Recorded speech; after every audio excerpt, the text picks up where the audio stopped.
So guys यहाँ तक हम पढ़ चुके हैं अपने लास्ट वीडियो में। इस वीडियो में हम स्टार्ट करते हैं 1.3 प्रिपरेशन ऑफ सॉइल के बारे में। The preparation of the soil is the first step before growing a crop. तो क्रॉप को ग्रो करने के लिए बच्चों हमारा सबसे पहला स्टेप क्या है? आपको सॉइल का प्रिपेयर करना। One of the most important task in the agriculture is to turn the soil and loosen it. तो पहला टास्क क्या हो गया कि हमें सॉइल को एनी हाउ लूजन इट करना है। ठीक है, कैसे? या तो आप सॉइल को टर्न करो, ठीक है, या जैसे मर्जी करो, बट मेन फंक्शन हमारा ये है कि लूजन अप करना है।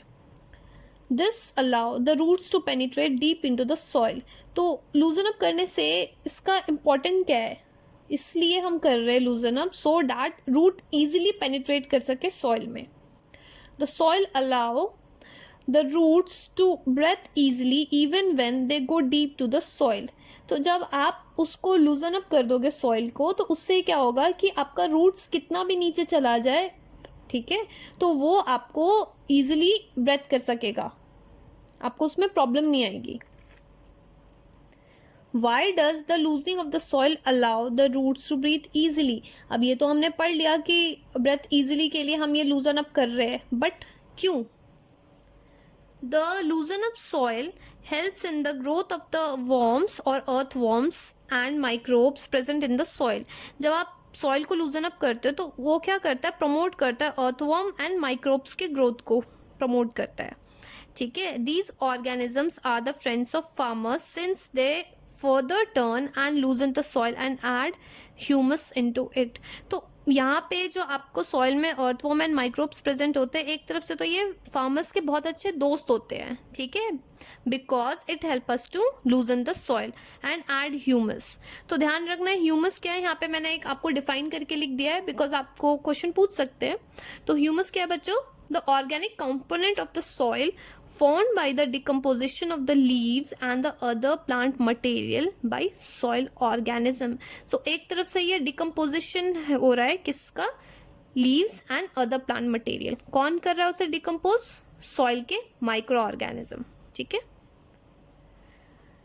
You have learned in the previous classes that the soil contain minerals। हमने ये पढ़ते आ रहे कि हमने लास्ट क्लास में भी पढ़ा था कि सॉइल में मिनरल्स प्रेजेंट होते हैं, वाटर प्रेजेंट होते हैं, air and some living organisms. Okay guys, in addition the dead plant and animals get decompose by the soil organism. हमें पता है कि डेड प्लांट एंड एनिमल कौन उन्हें डिकम्पोज कर रहा है? सॉइल के जो ऑर्गेनिज्म है वो डिकम्पोज कर रहे हैं। In this way, the various nutrients in the dead organism are released back into the soil। These nutrients are again absorbed by the soil। तो एक तरफ से क्या हो रहा है बच्चों? ये साइकिल बनता चल रहा है, dead and decade organism soil में आ रहा है और प्लांट उसे एब्जॉर्ब कर रहे हैं। तो ये एक तरफ से आपका साइकिल बन रहा है यहाँ पे। Since only a few centimeters of the top layer of the soil supports the plant growth। तो प्लांट ग्रोथ को कौन सपोर्ट कर रहा है? ऐसा नहीं है कि आपको होल सॉइल सपोर्ट कर रहा है, ओनली फ्यू सेंटीमीटर्स, जो स्टार्टिंग के जो फ्यू सेंटीमीटर्स है वो आपको सपोर्ट कर रहे हैं प्लांट ग्रोथ में, ठीक है। Turning and loosening of the soil bring the nutrient rich soil to the top so that plant can use these nutrients। so बोल रहा है कि जब भी आप लूजनिंग करते हो या फिर टर्निंग करते हो तो उससे क्या हेल्प होता है? जो भी आपका जो सॉइल में जो न्यूट्रिएंट्स है वो इक्वली डिस्ट्रीब्यूट हो जाता है और वो टॉप में मेनली आपको प्रेजेंट होता है। Thus turning and loosening of soil is very important for cultivation of crop. तो इसलिए टर्निंग एंड लूजनिंग बहुत ज़्यादा इंपॉर्टेंट है कल्टिवेशन के लिए, ठीक है। यहाँ पे समझ में आ गया है यहाँ तक? The process of loosening and turning of the soil is called tilling और प्लोइंग। तो जब भी आप सॉइल को टर्निंग कर रहे हो या लूजनिंग कर रहे हो तो इसको क्या बोलते हैं बच्चों? टिलिंग बोलते हैं या फिर प्लोइंग बोलते हैं। This is done by using a plough. तो ये हम कैसे कर रहे हैं? बाय यूजिंग अ प्लो। प्लो के बारे में आपको नीचे यहाँ पे दे रखा है, इसके बारे में अभी हम पढ़ेंगे। प्लो आर मेड ऑफ वुड और आयरन। तो ये दो चीज़ों से बना होता है, या तो वुड या आयरन से बना होता है। If the soil is very dry it may need watering before ploughing. अगर मान लीजिए सॉइल आपका बहुत ड्राई है, बहुत सूखा है, तो क्या होता है? आपको प्लो करने से पहले थोड़ा हमें वाटर की बहुत ज़्यादा ज़रूरत होती है। The ploughed field may have big clumps of the soil called crumbs. तो प्लोड फील्ड में क्या होता है? आपके बिग क्लम्प्स होते हैं। मीन्स क्लम्प्स क्या हो गया? आपको एक तरफ से सॉइल्स के एग्रीगेटेड पार्टिकल्स, ठीक है, उसको आप कह सकते हो clumps. It is is necessary to break these crumbs, तो हमें हमारा मेन काम ही यही हो रहा है कि जितने भी क्रम्स हो रहे हैं या क्लम्स हो रहे हैं हम उसे डिक्रीज करें. Levelling the field is beneficial for sowing as well as for irrigation. तो यहाँ पे बोल रहे हैं उसके बाद आपका आ रहा है लेवलिंग करना.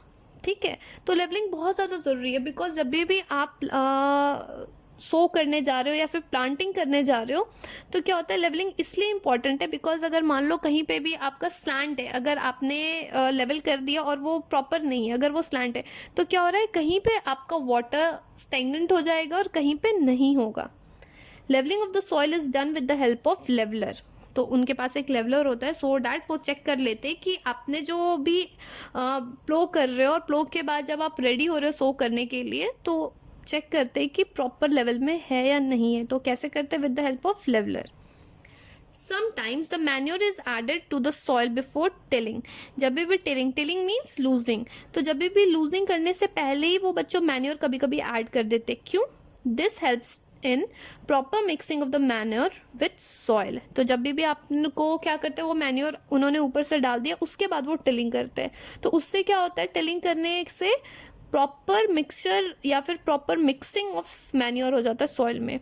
The soil is moistened before sowing. और सो करने से पहले क्या होता है थोड़ा सा उसको हम सॉइल को मॉइस्टन कर देते हैं.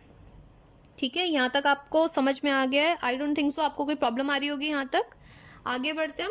Agricultural implements. ठीक है, अब हम इनके बारे में पढ़ेंगे. तो यहाँ पे आपको टूल्स दे रखे, 3 चीज़ों के बारे में यहाँ पे बात कर रहा है. The main tools use for this purpose are plough, hoe and cultivator. ठीक है बच्चों, तो इन तीनों के बारे में हमें यहाँ पे पढ़ना है. तो पहला है बच्चों प्लो. देख लीजिए आप यहाँ पे. ठीक है, plough this is being used since ancient time for tilling the soil. ये हम कब यूज कर रहे हैं बच्चों? एंशिएंट टाइम से यूज कर रहे हैं. Tilling means loosening the soil के लिए, या फिर adding fertiliser to the crop, या फिर आपको ऐड करना फर्टिलाइजर, या फिर removing the weeds and turning the soil, या फिर आपको वीड्स रिमूव करना है. वीड्स बच्चों पता है क्या होता है ना? अनवांटेड प्लांट्स जो प्रेजेंट होता है आपको क्रॉप्स में. And turning the soil. तो प्लो का काम आप देख रहे हो यहाँ पे यूजेस कितने सारे आपको यूज हो गए प्लो का. This is made of would and is drawn by a pair of bull और अदर एनिमल्स, जैसे हॉर्स हो गए या फिर कैमल्स हो गए. ठीक है, ये किस चीज़ से बना? आपको would say. And 2 animals mainly या तो आपको बुल्स, पेयर ऑफ बुल, या फिर हॉर्सेस या फिर कैमल्स आपको प्लो में यूज ऑन होते हैं. It contain a strong triangular iron strip called ploughshare. ये देखिए यहाँ पे प्लो शेयर है आपका, लॉन्ग ट्रायंगुलर शेप है यहाँ पे, आप देख सकते हैं इजीली. उसके बाद बोल रहा है the main part of the plough is a long log of wood which is called a plough shaft. ये देखिए ये वुड का लॉन्ग कहते हैं ना, लॉन्ग शाफ्ट है, तो इसको क्या बोलते हैं हम? प्लो शाफ्ट बोल रहे हैं. There is a handle at a one end of the shaft. ठीक है, the other end is attach to a beam which is placed on the bull neck. ये देखिए, ये आप देख रहे हैं, ये प्लो शाफ्ट हो गया. प्लो शेयर आपको यहाँ पे ये दिखा रहा है, प्लो शाफ्ट हो गया. यहाँ पे एक बीम है. ओके, इजिली आप अवेलेबल है यहाँ पे. ये देखिए attach to the beam which is placed on the bull neck. ये दिख रहा है आपको, बुल के नेक पे आपको अटैच कर रखा है या प्लेस कर रखा है. One pair of bull and a man can easily operate the plough. ठीक है, या फिर कोई मैन हो गया या फिर 1 पेयर ऑफ बुल. यहाँ पे फिगर आपको 1.1a में आपको दिख रहा है द प्लो का. The indigenous wood plough is increasingly being replaced by iron wood और iron plough nowadays. So अब उसे किस चीज़ से हम रिप्लेस कर रहे हैं बच्चों? आयरन से हम रिप्लेस कर रहे हैं, जो कि पहले वुड से बना होता था. तो ये समझ में आ गया प्लो के बारे में. नेक्स्ट आपको है हो. It is a simple tool which is use for removing weeds and for loosening the soil. तो हो क्या होता है? आपका एक छोटा सा सिंपल टूल है जो हेल्प करता है आपको वीड को रिमूव करने के लिए एंड सॉइल को लूजन अप करने के लिए. It has a long rod of would और आयरन. ये 2 चीज़ों से हो सकता है, या तो वुड का होगा या आयरन का होगा. A strong broad and bent plate of iron is fix to one of its end work like a blade. It is pulled by a animal. ठीक है, इसको कैसे हो रहा है? एनिमल से ये पुल्ड हो रहा है. यहाँ पे आपको फिगर दे रखा है 1.1b. ये देखिए होगा, ये रॉड है, ये बीम है, ये आपका हैंडल है एंड ये ग्रिप है। ओके बच्चों, नेक्स्ट है आपका cultivator. Nowadays plowing is done by a tractor driven cultivator। ये रहा। The use of cultivator saves labor and time। तो ये आपका मेन आपका काम क्या है कल्टीवेटर का, आपका लेबर को सेव कर रहा है एंड टाइम को सेव कर रहा है। फिगर 1.1C ये रहा। ठीक है बच्चों, आगे हम देखते हैं अपने नेक्स्ट वीडियो में।